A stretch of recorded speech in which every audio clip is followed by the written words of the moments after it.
محور إماراتي هندي إسرائيلي يتشكل بهدوء في مواجهة محور سعودي تركي باكستاني يصعد بثبات. ليس صراع شعارات بل صراع خرائط، من باب المندب للقرن الإفريقي ومن يمن للبحر الأحمر. تتحرك الإمارات وفق منطق تطويق لا شراكة، وإدارة أزمات لا حلول. لكن المعادلة تغيرت. السعودية اليوم لا تلعب على حافة الفوضى بل على قلب الاستقرار، ومن يراهن على محاصرتها بالمحاور قد يكتشف متأخرا أن الجغرافيا لا تستأجر، وأن الوزن الحقيقي لا يشترى بالاتفاقيات.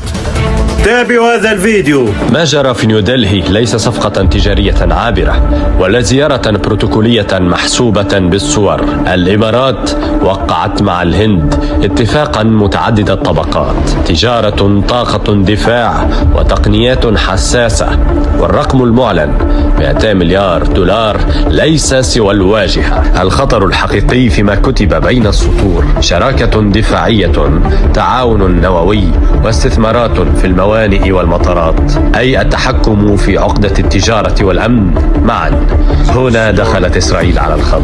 الصحافة العبرية تتحدث بوضوح: حكومة نتنياهو تبحث عن بوابة بديلة بعد انسداد طريق التطبيع مع السعودية.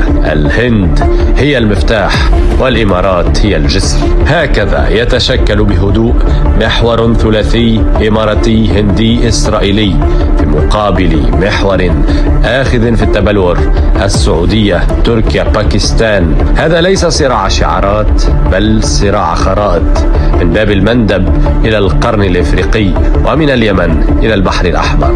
تتحرك أبو ظبي وفق منطق تطويق لا شراكة، وإدارة أزمات لا حلول، كما وصفها كتاب سعوديون بقوس الأزمات. لكن المعادلة تغيرت.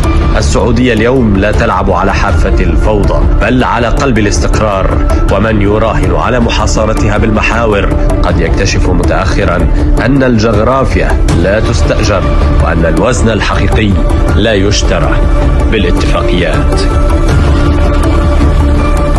أترك لكم التعليق، والسلام عليكم ورحمة الله.